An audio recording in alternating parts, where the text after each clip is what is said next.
Cənab Prezidentin dediyi fikirlərdə də o nüanslar var idi.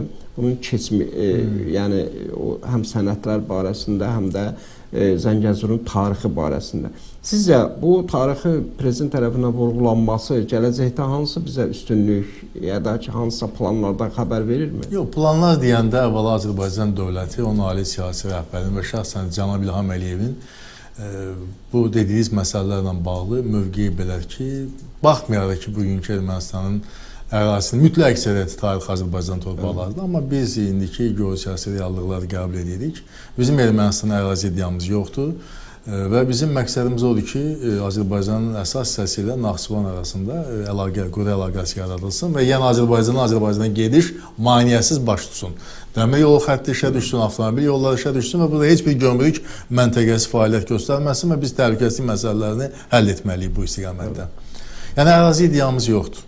Ərazi iddiamız yoxdur. Biz Qərbi Azərbaycana avtomobildə gəlmək istəyirik, tankda yox. Bu bizim dövlətimizin, onun ali rəhbərliyinin prinsipial qəti mövqeyidir və buna yüksək beynəlxalq kürsülərdən səsləndirir. Amma cənab prezidentin ən böyük uğuru odur ki, beynəlxalq ictimaiyyət Qarabağ problemini bilirdi. Bəzən ona məqsədyönlü şəkildə göz yumurdu, həqiqəti görmək istəmirdi. Bu var idi. Amma ümumiyyətlə Qərbi Azərbaycan söhbətini ümumiyyətlə yaxın qoymaq istəmirdi və onu ümumiyyətlə xəbərsiz kimi davranırdı.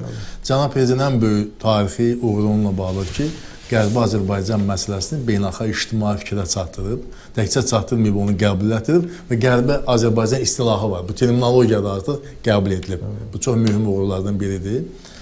Və bu bizim həm də gələcəkdə bizim üçün vacibdir. Çünki fikir verirsiniz, bəzən erməni siyasətçiləri belə bir ideya ortaya atırlar ki, Azərbaycan-Ermənistan arasında tarixi barışıq əldə ediləcəyi təqdirdə Qarabağı tərk etmiş ermənilərin geri qayıdışı təmin edilməlidir. Belə ifadələr işlədirlər. Heç onların getməsinin biz əleyhinə olmuşuq. Söyləmişdik ki, onlar qalsınlar. Ancaq özləri könüllü getdilər və belə olan vəziyyətdə onların qayıdışı haqqında düşünürlərsə, deməli, 300 minə qədər bizim soydaşımız 1988-ci ilin üzvləri deportasiya edilir və onların da geri qayıdışını düşünməlidirlər. Və fikirləşməlidirlər ki, Qarabağ ermənilər qayıdırsa, Qərbi Azərbaycanlı, Azərbaycanlılar qayıtmalıdır. Qərbi Azərbaycan icması var, təşkilatlanıb və yeri gəlmişkən Paşinyana da müraciət edir ki, onları qəbul etsin və bu məsələlər müzakirə edilsin. Bizim mövqeyimiz belədir.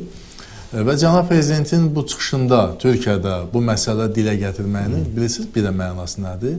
Türkiyə nəhəng dövlətdir, Türkiyə NATO'nun ikinci gücüdür, Türkiyə Avropanın 6-cı iqtisadiyyatıdır, Türkiyə böyük 20-lik üzvüdür və Türkiyənin çox güclü mediası var və cənab prezidentin bu tezisləri, bu çıxışları həm bütün Türk dünyasına çatdırılır, həm də beynəlxalq ictimaiyyətə çatdırılır Türkiyə mediası vasitəsilə. Və Türkiyə mediası bütün dünyaya cənab prezidentin sözlərini tirajlayır. Sözlər də ondan ibarətdir ki, bax bu Qərbi Azərbaycan, bugün haqqında bəhs etdiyimiz Zəngəzur dəhlizi tarixi Azərbaycan torpaqlarıdır. Bunlar onların zəbti eramızdan əvvəl nə zamansa baş verməyib. Biz bu günləri daş kitabələrdə bunu oxumuruq. Biz bunu tarixi sənədlər var, imzalar var və Rusiyanın dövlət arxivlərində saxlanılmış sənədlər var və 1920-ci ilin noyabr reallığı var və bütün sənədlər də hamısı var.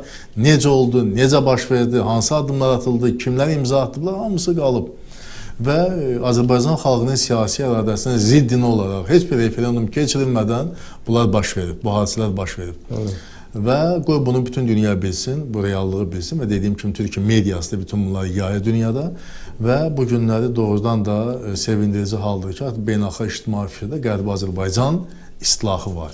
Qərbi Azərbaycan deyiləndə bilirlər ki, söhbət tarixi Azərbaycan torpaqlarından gedib ki, bu günləri Ermənistanın tərkibindədir.